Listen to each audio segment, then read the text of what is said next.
What's up, guys? Damien G here with the Culture Collective, powered by Big Gold Belt Media, with another review for the channel.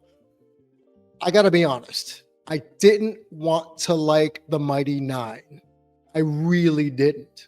The Mighty Nein right now on Prime Video, brought to you by Critical Role, a continuation of that web series back in 2015, where prominent voice actors who are voice acting in the show basically recorded their D&D campaigns, and to much success. So this is the continuation of work of Critical Role. I really didn't want to enjoy it after the first episode. For a moment, I thought I was going to be right, because episode 1, after the first 5 minutes, was great, and then episode 2, and then episode 3.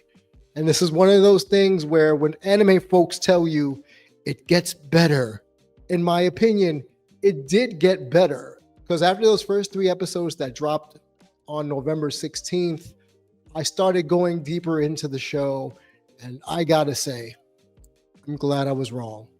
I am super glad I was wrong.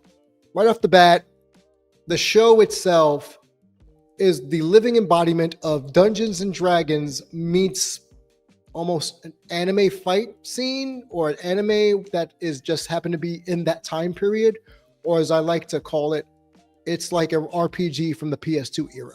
I think that's the easiest way for me to say that. I almost gave up on episode 2, but slowly the character progression got to me, and by the end, I actually, dare I say, wanted more. Wanted more episodes after season 1 was done. And again, I just want to reiterate, this is based on Critical Role, the live action themed Dungeons and Dragons show with professional voice actors. The Mighty Nein continues the story in the same world set. I want to believe it's 10 to 15 years past what it was originally. If you love the original, but want a fresh but familiar take, this might be for you. The new heroes of the Nine, not Nine, Nine, which you'll hear Liam O'Brien say multiple times throughout this show. And I love me some Liam O'Brien, going all the way back to his Gaara in Naruto and Atlas video games as Akihiko from Persona 3, but that's neither here nor there. They navigate epic quests. This really does feel as if I'm watching a Dungeons and Dragons campaign play out while watching this on my screen, and it's not a bad thing. The way these people form alliances, I've mentioned this in other reviews, and I'll say it here. It's the equivalent of an RPG where you beat a boss and they become your ally because you showed great strength, or they were your rival and they couldn't stand you and they became an integral part of your team. And that is exactly what the Mighty Nein felt like while I was watching this, because man, let me tell you, it got so much better in terms of the acting is concerned, because I was very impressed by the fight scenes. That's one of the things at most I was really happy for. So before the fight scenes really got going, of course, there's exposition building. There's how everyone meets up, as I said, very role-playing game, if that makes sense. And I don't mean tabletop, I mean PS2 era role-playing game. And everybody gets together a la the Avengers. There's a MacGuffin here, the beacon, and I know it has its own connotation within the D&D world, but the main thing is the beacon, which is a MacGuffin. And because of this MacGuffin, aka the beacon, this brings not only 2 neighboring worlds to war, but brings the Mighty Nein together.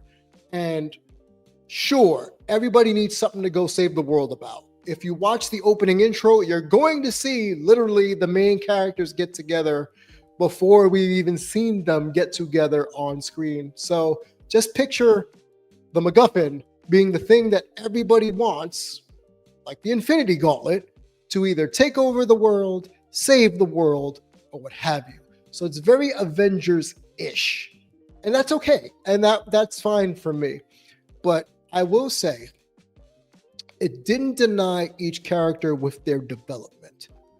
everybody has depth, everybody has their reasons, and it leads to a very functional group dynamic within the Mighty Nine. Strangers bed equal bedfellows kind of thing. If you really want to really get down to the nitty gritty, it's people who hate each other that eventually link up. And that's pretty par for the course in a lot of shows. But for some reason, I really enjoyed it while watching this. Maybe it was the animation, maybe it was the voice acting. Like I said, Liam O'Brien is one of my favorite voice actors of all time, and he was Caleb Windegast, who is essentially the mage of the group, and he's the one that comes up with the group's title. So I think that's pretty fun. Sam Riegel as Not or Veth, annoying in all the best ways possible. Now we get to the power voice acting couple of Travis Willingham and Laura Bailey as Jester and Fjord. They're perfect. These two, in my opinion, are two of, if not the best, voice actors that team up constantly. And I know they're a couple in real life, but I'm thinking along the lines of Conroy and Hamill. You can't have one without the other. There's no bacon without the egg and cheese, if you get what I'm saying. So all in all, strong vocal performances, great animation, especially the fight scenes, because let me tell you, they're fantastic, but they're gory as hell. If you're a Star Trek fan and you know about the disposable characters that get off the Enterprise and you know red shirts are going to die, there's a lot of red shirts in this show, and on both sides, and people are going to get got. And I did not anticipate the amount of blood and gore I was going to see.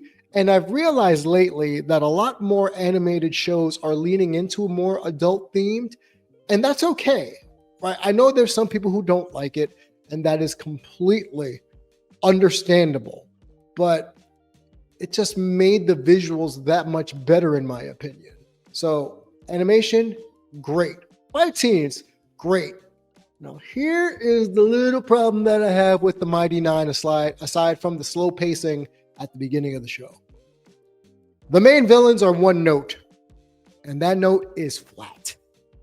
When I say insert villain A here for this show, that is what I got from the main villains. I thought I was going to get my mind blown by some secret society like the Court of Owls in DC. Man, I was sorely disappointed. So if that's okay with you, if you don't mind a very generic villain who isn't layered, because I know a lot of people don't like layered villainy, they're not layered. They're one note, and as I said, they were flat. So the gore, the violence, great to good. If you like that kind of stuff, sure. The voice acting, top tier. Not going to say it again. Just watch it for that, if anything.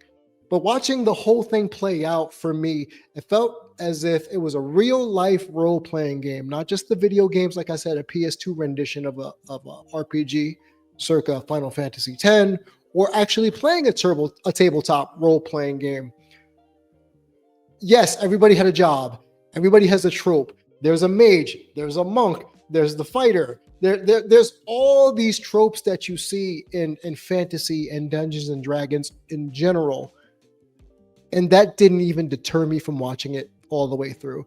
So season 1 of the Mighty Nein, I hope you all enjoy it. I give this an 8.5 out of 10. Do you like magic and monsters? If you do, this is the show for you. If you like action that is slow to build and actually delivers on tense moments, this show is for you. Watch it and let me know down in the comments below. Are you liking the Mighty Nein? Am I off base?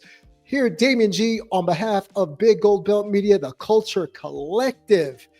And we will catch you on the next one. And don't forget to like, share, subscribe here at Big Gold Belt Media, your one-stop shop for all things in entertainment. And I'll catch you next time. Fugitives.